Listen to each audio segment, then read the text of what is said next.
When I close my eyes, I can almost see it. When I take a breath, you fill up my lungs. And if my mind worked backwards just for a minute, I'd hold on to you before the memory's gone. I remember you. Le rallye régional de la Vésubie, 5e du nom, accueille cette année plus de 150 participants, qu'il s'agisse des VHC, VHRS ou bien sûr les modernes.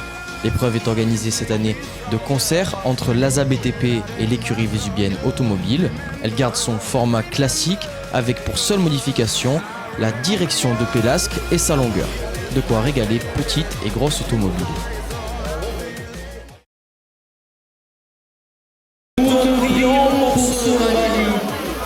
Pour celles et ceux qui se serviront de ces voitures de course.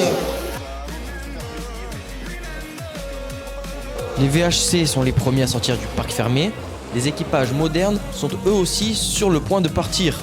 Parmi eux, on retrouve Anthony Fautia et Morgane Vidry, deux candidats légitimes pour la victoire de l'édition 2017.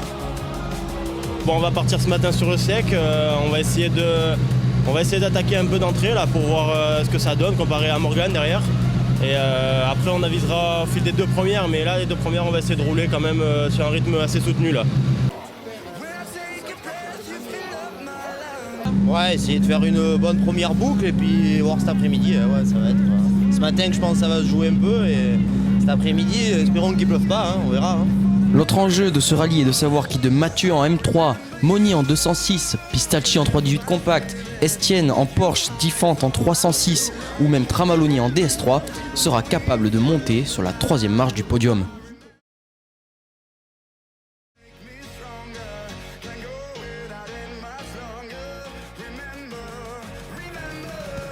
Anthony Fautia commence fort, il réalise le premier temps scratch de la journée dans la montée du Turini.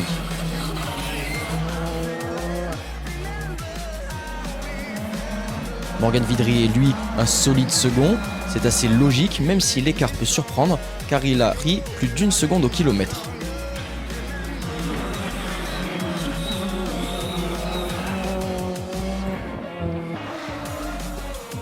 Derrière lui, on retrouve Christian Estienne sur la Porsche 997. Le pilote est 3e, mais il est talonné de près par Romain Diffant avec sa 306 prêtée par Gilbert Pelosi et par Éric Mathieu, 5e et premier du groupe A.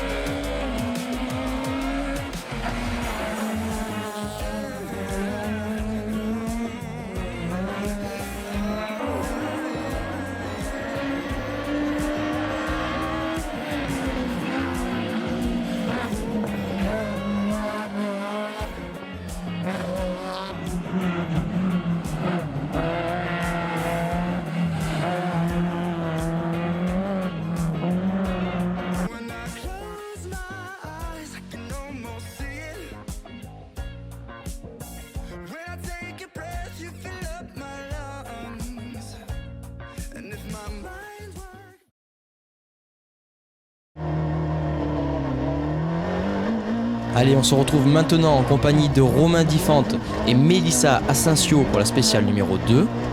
Il s'agit de Col de Porte Loda, une spéciale connue de tous. C'est sinueux, c'est abrasif, il y a beaucoup de virages pièges.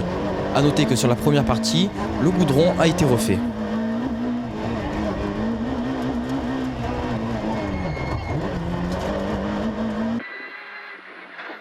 Sur Gauchy.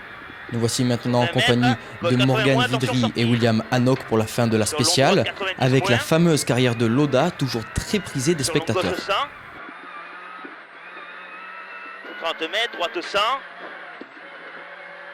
Sur long gauche 100 moins. Sur droite 90, pas corde.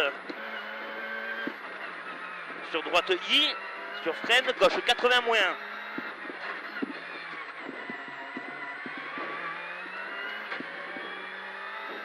.59.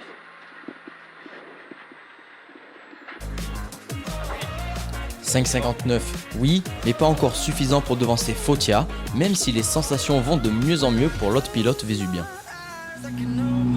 Bah, je pense que je vais continuer comme ça, là ça allait mieux. Plus je roule, plus j'arrive avec la voiture, donc ça va. Bon, ça va.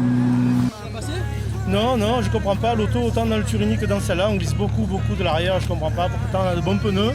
Je pensais que ça glissait, les autres me disent que non, ça glisse pas plus que ça. Ouais, je ne sais pas ce qui se passe là, on va essayer de rectifier ça. Ouais. Voilà, et là pareil, on subit l'auto, là surtout dans celle-là encore plus. Bon, on va voir. Ouais, c'est bizarre.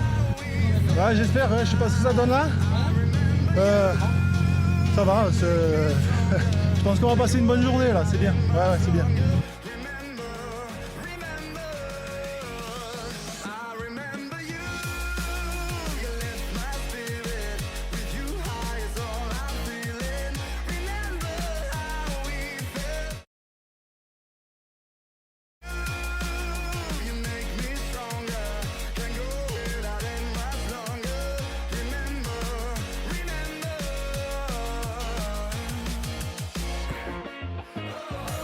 Le regroupement de Lantosque est devenu un incontournable. Zone tampon avant la spéciale de Pélasque, il permet aux pilotes de reprendre leur souffle. C'est l'occasion d'avoir une pensée pour Cécile Galli, partie bien trop tôt malheureusement. Elle n'était pas la seule femme passionnée d'auto et cette année en compétition, on retrouve le duo Christelle Postel et Virginie Giliberti. Oui, je peux mieux faire, mais voilà, objectif à améliorer sur les spéciales suivantes. Oui, je le cache pas que oui, si on en met derrière, on est fiers de nous.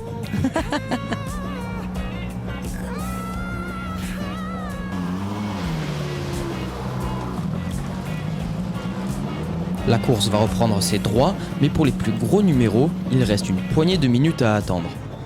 Parmi eux, Geoffrey de Cristoforo et son pilote Christophe Gotha en bagarre pour le scratch en groupe N. Bon, la montée du Turini c'est compliqué parce que ça monte. Donc avec un moteur d'origine c'est pas le top. Après dans l'Oda on arrive à rattraper, on fait le meilleur temps du groupe N. On est content, on verra ce que ça donne à l'arrivée. C'est une voiture pour faire le groupe, il faut le faire. Hein.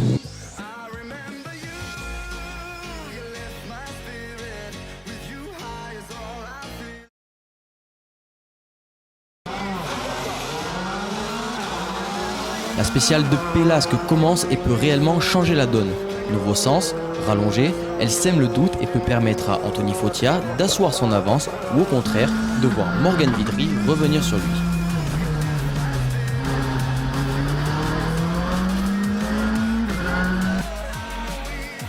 Ce chrono est rapide, avec des cassures et de gros freinages, il va solliciter les pilotes et les mécaniques.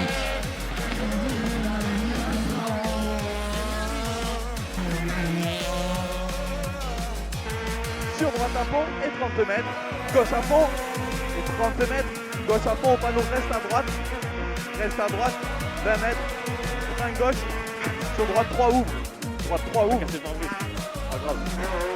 Les 5 premiers sont les mêmes que ceux de l'Oda, la performance de la spéciale revient à Todeschini, premier du groupe N sur Saxo N2.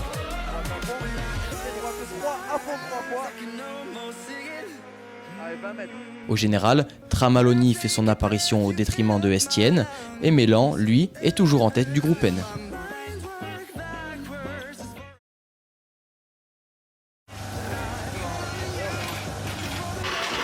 La pluie tant redoutée fait son apparition au parc d'assistance, timing parfait pour que l'ensemble des pilotes puissent faire le bon choix de pneumatiques.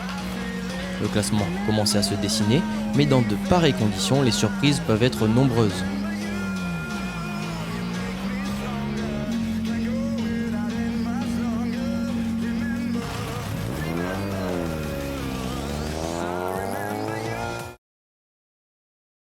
Cette S4 sous la pluie peut être décisive. On retrouve en caméra embarquée à gauche Anthony Foggia, en haut à droite Morgan Vidry sur l'autre R5 encore en lice.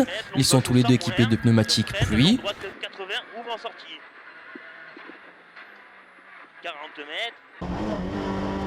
On retrouve en bas à gauche Romain Diffante sur une voiture beaucoup plus puissante qu'il n'a l'habitude en R2J ou même les années précédentes en R1. Et on retrouve en bas à droite Nils Schebil sur sa Mégane F214, une voiture qui est difficile à conduire partant de pluie. 100 mètres, 30 mètres, freine, long gauche 90 plus à la chapelle. 30 mètres. L'objectif de la comparaison est simple, voir qui sera le premier à rallier le tunnel qui surplombe le village de La Bolène-Vésubie. Sur long gauche 90, referme léger. Sur gauche à fond. Sur droite 100. Sur droite gauche 100 moins. Sur droite 92.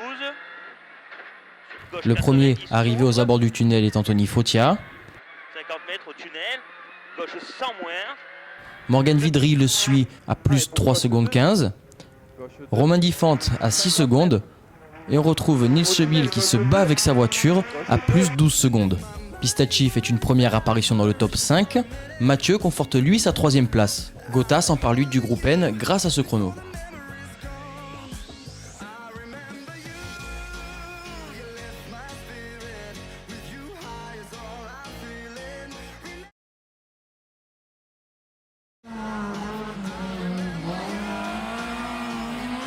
De Racco fait une performance surprise dans cette dernière spéciale de l'Oda. Il réalise le temps scratch au volant d'une C2 R2 Max.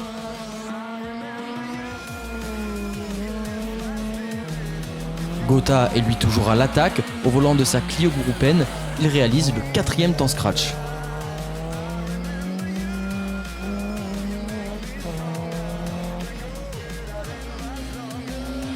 Derrière lui, Anthony Fautia, tout comme Morgan Vidry, ont joué la carte de la prudence. Leur position était validée au classement général. Eric Mathieu a dû lui faire un peu plus d'attaque.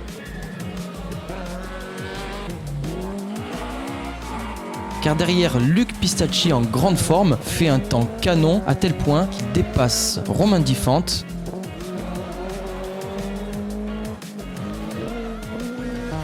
Et passe de la 8e à la 5e position.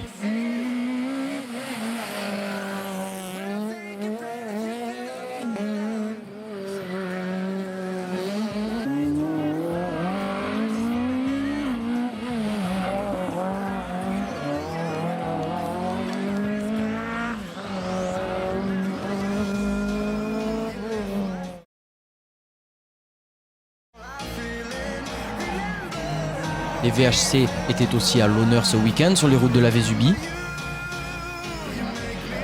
Loïc Olivier, vainqueur sortant et à domicile, aura tout fait pour aller chercher la gagne. Mais il est tombé sur un os. Cet os s'appelle Philippe Giordanago au volant de son escorte groupe 4. Ce rallye côté VHC n'aura pas connu de grands chamboulements. Giordanago a réalisé tous les temps scratch.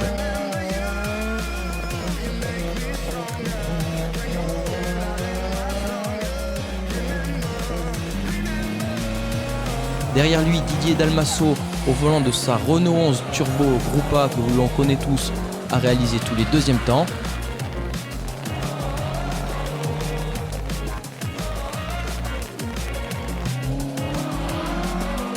Et enfin, Loïc Olivier, qui n'a pas démérité, a réalisé tous les 3e temps scratch.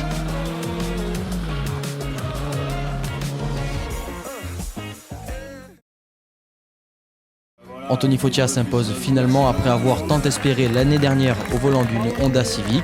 Ils sont quelques-uns tout de même à venir être félicités le jeune champion vésubien, et ce malgré la pluie. Parmi eux, le pilote officiel Andreas Mikkelsen, venu rencontrer ses fans,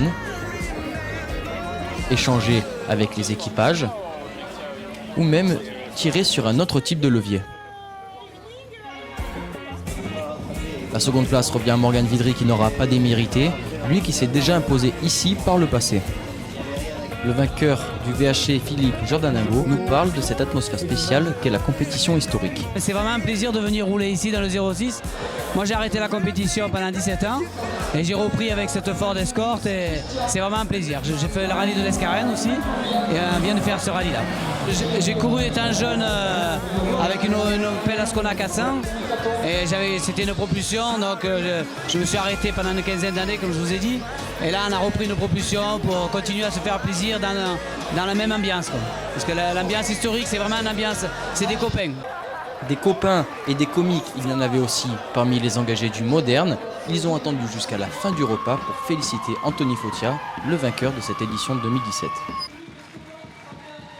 Ouais, ça y est, enfin une victoire. belle victoire à la maison. J'ai fait mon premier rallye ici en copilote. Là, je le gagne en tant que pilote. C'est génial. Maintenant, j'espère que c'est le premier d'une longue série. On va essayer de rééditer ces exploits ici. Donc, on verra la suite.